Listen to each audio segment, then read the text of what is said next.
트리하우스란 트리하우스는 살아있는 나무를 기초 기둥으로 활용해서 지은 주택입니다. 본래는 인도네시아와 중남미 등 열대 우림 지대에서 현지인이 거주하는 주택 또는 창고로 지었습니다. 파푸아 섬의 코르와이족은 트리하우스를 짓고 나무 위에서 생활하는 대표적인 민족입니다.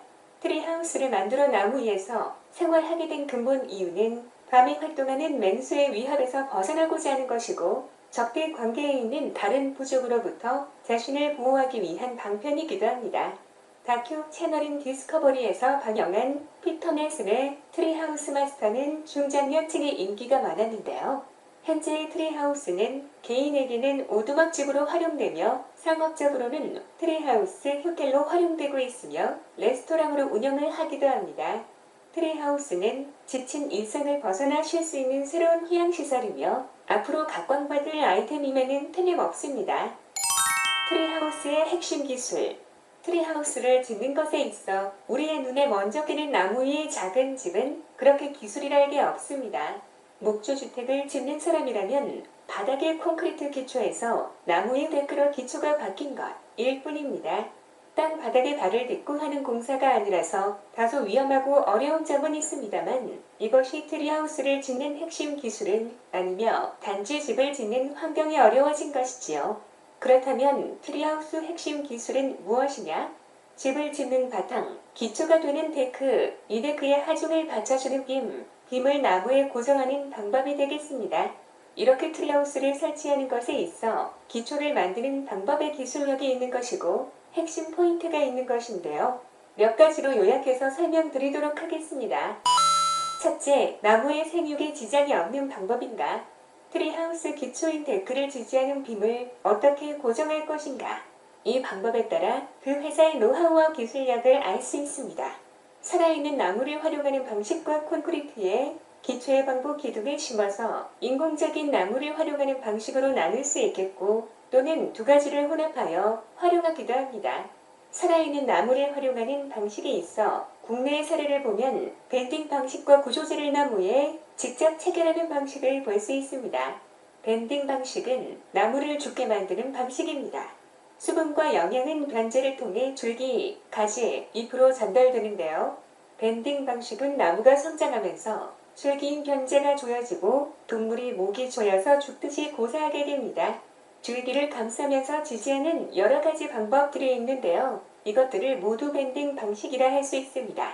여러분들이 트리하우스를 볼 때 집만 보지 말고 아랫집을 받치고 있는 방식이 어떠한지 살펴보시기 바랍니다.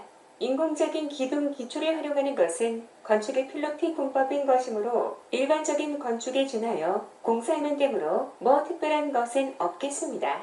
살아있는 나무와 인공적인 기초와 혼합인 경우에는 빔을 설계하고 장선을 설치하는 과정에서 나무의 성장에 따른 보정치를 설계해야 하는가? 트리하우스 업체에 공사를 맡긴다면 이것에 대한 대책이 있는지 여부를 확인하는 것도 또한 중요한 부분입니다. 둘째, 나무가 강풍에 흔들려도 트리하우스는 문제가 없는 방법인가? 이것도 트리하우스 건물보다 아래주시 구조를 유심히 살펴봐야 합니다. 한국에 지어져 있는 트리하우스 소개 사진을 보면 빔을 나무에 직접적으로 체결한 것을 볼 수 있습니다. 그리고 로프로 위에 줄기와 가지에 연결한 것을 볼 수 있습니다. 이것은 나무의 굵기에 따라 그 유동 범위는 달라지겠지만 강풍이 분다면 나무는 흔들릴 수밖에 없고 지지부와 주택도 흔들릴 수밖에 없습니다. 이런 방법은 고조가 유격이 생기면서 필연적으로 누수가 발생할 수 있으며 여러 가지 문제도 함께 발생할 수 있습니다. 셋째, 충분한 하중을 지지하는 방법인가? 두 번째 지적한 방법에서 방부 투바이 구조재를 나무에 직접 체결한 것을 살펴봤는데요. 구조재 하나가 빔의 역할을 하지도 못할 뿐 아니라 직접적인 체결로는 빔의 크기와 형태가 함정적일 수밖에 없습니다. 농막 정도 크기의 트리하우스를 지탱할 허용능력으로는 많이 부족하게 됩니다. 위에서 열거한 방법들을 해결하는 기술이 있습니다. 나무의 생육에 지장이 없는 인공가지, 어태치먼트 볼트는 나무가 흔들리는 것을 슬라이드 브라켓으로 방지하고 하중 설계에 따라 볼트 하나에 5톤에서 8톤을 지지하므로 충분한 하중을 지지할 수 있습니다. 빔의 크기와 형태, 설계가 자유롭기에 나무에 서 있는 위치에 따른 가장 적합한 빔을 설계할 수 있습니다. 이것은 트리하우스를 설치하는 가장 진보된 기술입니다. 인공가지에 대해서 좀 더 자세하게 알아보도록 하겠습니다. 트리하우스는 현대에 있어 휴양, 숙박, 레스토랑 등 상업시설의 한 형태로 자리 잡았습니다. 그렇다 보니 다중이 이용하는 건축으로서 안전성의 확보가 가장 시급한 문제입니다. 성장하는 나무에 작지만 집을 짓는다는 것은 그리 간단한 것이 아닙니다. 집을 짓는 기초가 되는 데크를 먼저 설치해야 하는데요. 종래에는 빔과 브레이스를 밴딩하는 방식으로 고정하였는데 나무가 성장하면서 줄기가 졸리게 되어 고사하는 경우가 발생하게 되었습니다. 마이클 가니어는 1990년 오리건의 조세핀 카운티에서 자신의 첫 번째 트리하우스를 건축하게 됩니다. 그러나 2년 후 그는 지역 공무원에게 트리하우스를 대중에게 이용 금지하라는 폐쇄 명령을 받게 되었습니다. 가니어는 나무 줄기에 구멍을 뚫고 볼트를 고정할 수 있는 고강도 합금강 볼트를 개발하기 시작했습니다. 가니어는 나무 생물학자 스코들 도움을 받아 지식을 공유하며 볼트를 개발했습니다. 가니어는 건물 허가 절차의 안전 요구사항을 충족시키기 위해 1998년 가르니어림 인공사시라는 상용 볼트 제품을 개발 완료했습니다. 가니어림은 나무에 설치하는 합금강 볼트로서 등록 상표입니다. 찰리 그린우드가 가니어와 기계기술자 버밍엄의 도움을 받아 오늘날 형태와 같은 볼트를 개발했습니다. 보스 부분인 3인치 굵기의 팔라를 추가하여 표면적을 최대화하고 압축을 최소화했습니다.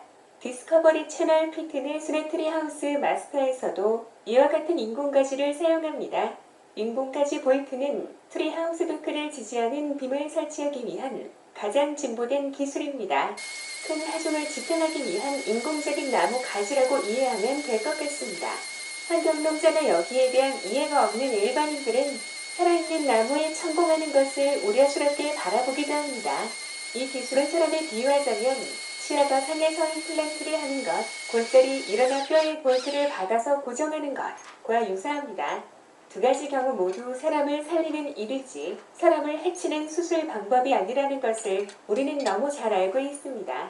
트리하우스를 설치하는 방법 중 나무를 살리면서 나무와 잘 융합하는 획기적인 방법임에지만 20여 년간 입증되고 검증이 되었습니다.